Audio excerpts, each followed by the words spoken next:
Continuing in Stage 2, we will explore the 4 questions that drive the collaborative work of teachers in professional learning communities. These 4 questions are anchored by the Learning Team SMART goal.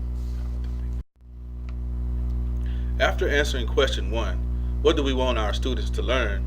Collaborative learning teams come together to answer this next big question.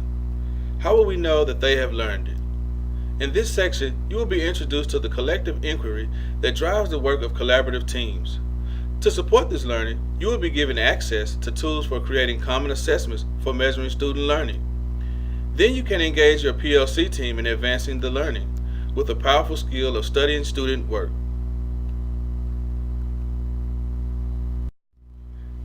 Common assessments are used when student learning will be measured using the same instrument or process and according to the same criteria. For example, a team uses the same test or assesses a student's writing according to the same criteria, such as a rubric. These should be created collaboratively prior to teaching a new unit within the learning team. When creating these formative experiences that lead up to the summative experience, remember to plan for the students' reactions and how you will modify your instruction accordingly.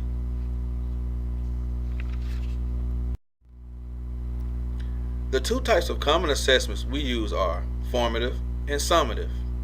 Much like a chef that tastes his soup to modify and adjust its flavor, teachers administer formative assessments to modify and adjust instruction based on student responses.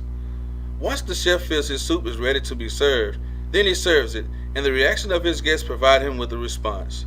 Similarly, teachers receive data on whether students meet the intended standards. Formative assessments are assessments for learning. These are used to inform both the teacher and the student of the student's progress so that the appropriate steps can be taken to advance the student's learning. It is not the content of the assessments or when it's administered that makes an assessment formative. It is how the results are used or what happens after the assessment that determines whether it is part of the formative process. 3 things must occur for the assessment to be formative. 1. The assessment is used to identify students who are experiencing difficulty. It is imperative that additional opportunities for successful completion of the task are planned for in the lesson structure and sequence before the lesson starts. 2. By pre-planning activities, those students who are experiencing difficulty are provided with additional time and support to acquire their intended skill or concept. And 3. The students are given another opportunity to demonstrate that they have learned before moving to independent practice. Summative assessments are assessments of learning, typically measuring the outcome of one or many standards and measurable objectives, determining if students have met the intended standards by a specified deadline.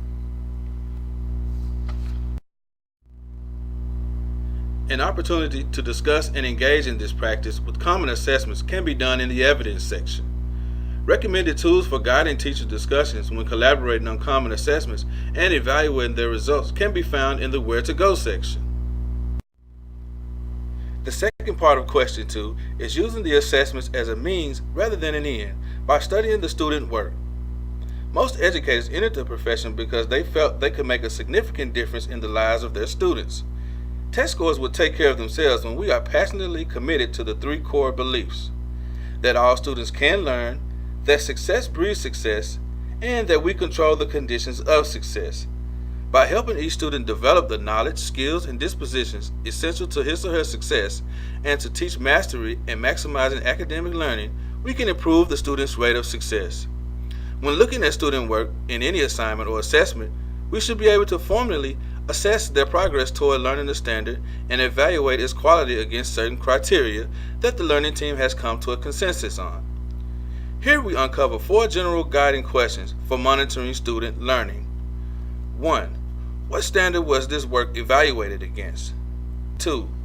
What is lacking in the below standard piece that is keeping it from meeting standard? Number 3. What is evident in the above standard piece that goes beyond standard? And 4. Where in the work reveals student thought? Share the work samples with your learning team and come prepared with your answer to these 4 questions.